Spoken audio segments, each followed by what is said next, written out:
She was, Or how did you meet your wife?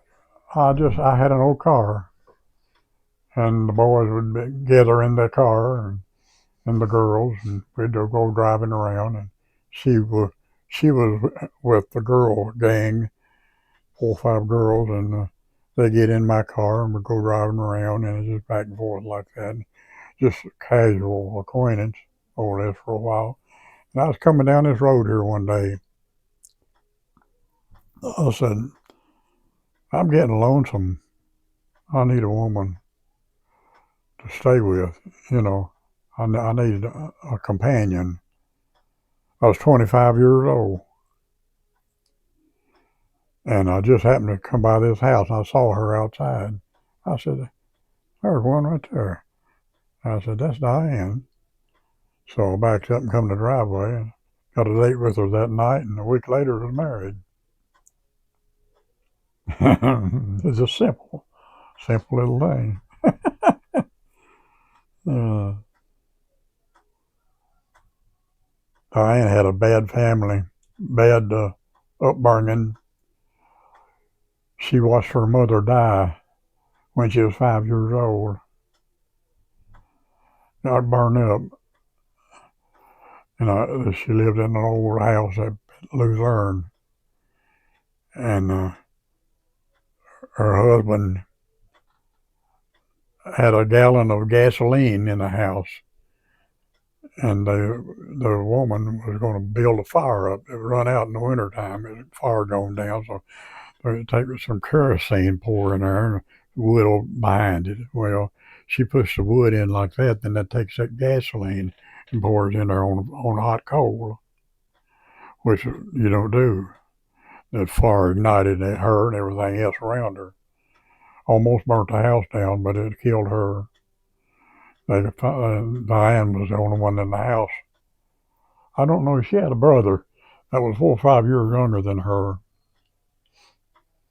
No, the baby, yeah, the baby had been born not too long before that, and little baby boy. And she was taken in by the people that owned this house, Charlie Fulkerson and Ada. They were really too old to take in any young people, but she did anyway. The people next door here took in the baby, Vincent's, and Diane was taken in by these people and raised her. So she never had an upbringing of that a child should have had, a happy birth, happy upbringing, I should say. She was brought up okay. The people never mistreated her or anything. They were nice to her, good to her. But she had that on her mind about her mama dying because she's standing there watching her burn. And the man that Diane's mother married left her. Of course, she had to leave. She had to leave her. She made him a widower. And after that, he never had anything to do with Diane. Never.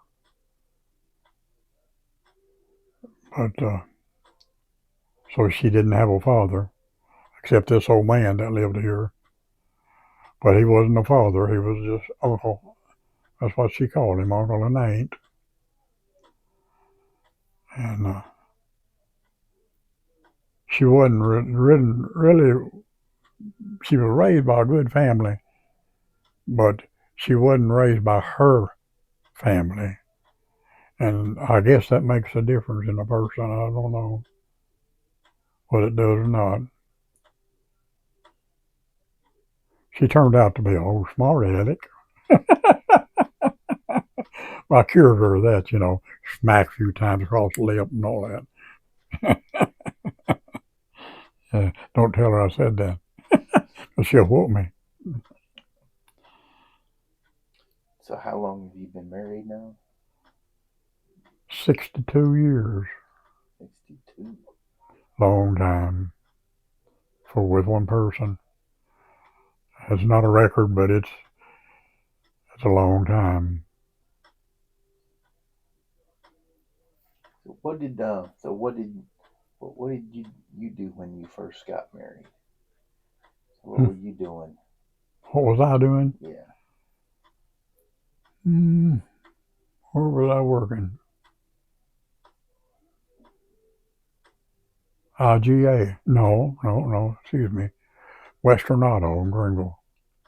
You remember the old Western Auto stores? That fellow by the name of T.J. Parham owned a Western Auto up there, and me and a friend worked for him for years. He paid as good as anybody in Greenville did. And I don't know where you grew up at, but there was no jobs around because of the coal mines, and there just wasn't any job, period. It's either working at a service station or working at a store like that if you wanted to make a living. So that's what I did. We were married when I worked for T.J. Parham. One Friday, I told T.J., I said, T.J., tomorrow I want off early because I'm going to get married at 6 o'clock. He said, thanks for telling me. Tomorrow we're going to be open till 7, so you can get married at 6 o'clock.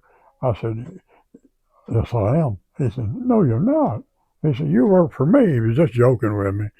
I didn't know it at the time. But he said, you work for me, you work till 7 o'clock. I got a reason for that. You ain't going to get off, you're going to work.